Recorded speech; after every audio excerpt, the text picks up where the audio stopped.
First of all, I don't anticipate what people call a war.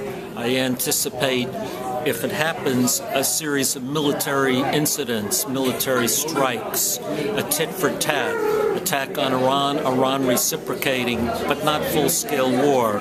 I do not anticipate the United States or Israel landing troops on Iranian soil, leading to something that looks like Iraq or Afghanistan.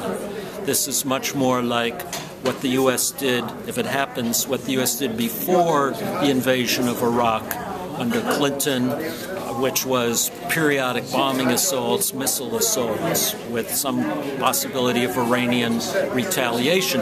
Now, it should be said that such incidents can spark something much bigger. There's a way in which war can acquire its own momentum and lead to something far more unanticipated by either side. So that has to be said.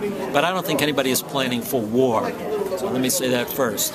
Second thing I will say is that this is being driven not by hostility between the main actors, between Israel and the United States on one side and Iran on the other side. It's being driven by political forces within each of these countries. The Iranian leadership, the clerical leadership, is struggling amongst themselves for jockeying for power among conservative clerics and among themselves for power, and also to divert the Iranian population, which is suffering economically, by creating an atmosphere of war and Western threats to distract them from their economic misery.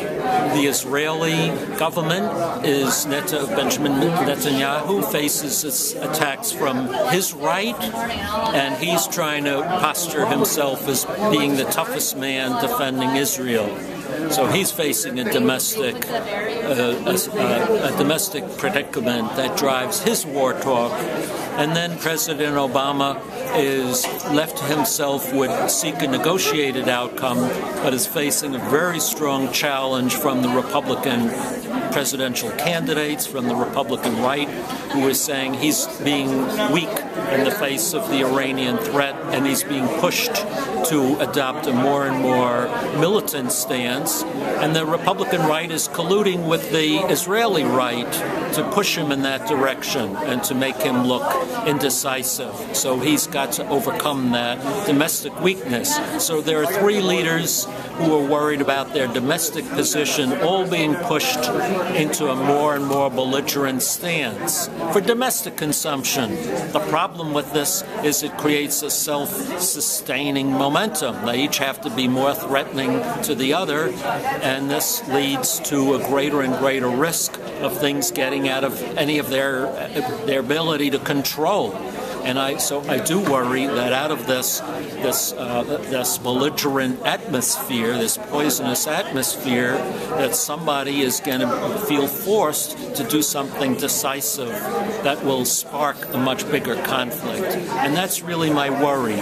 There's not really any issue that cannot be resolved through peaceful negotiations. But in this poisonous political environment, that's proving very difficult to overcome.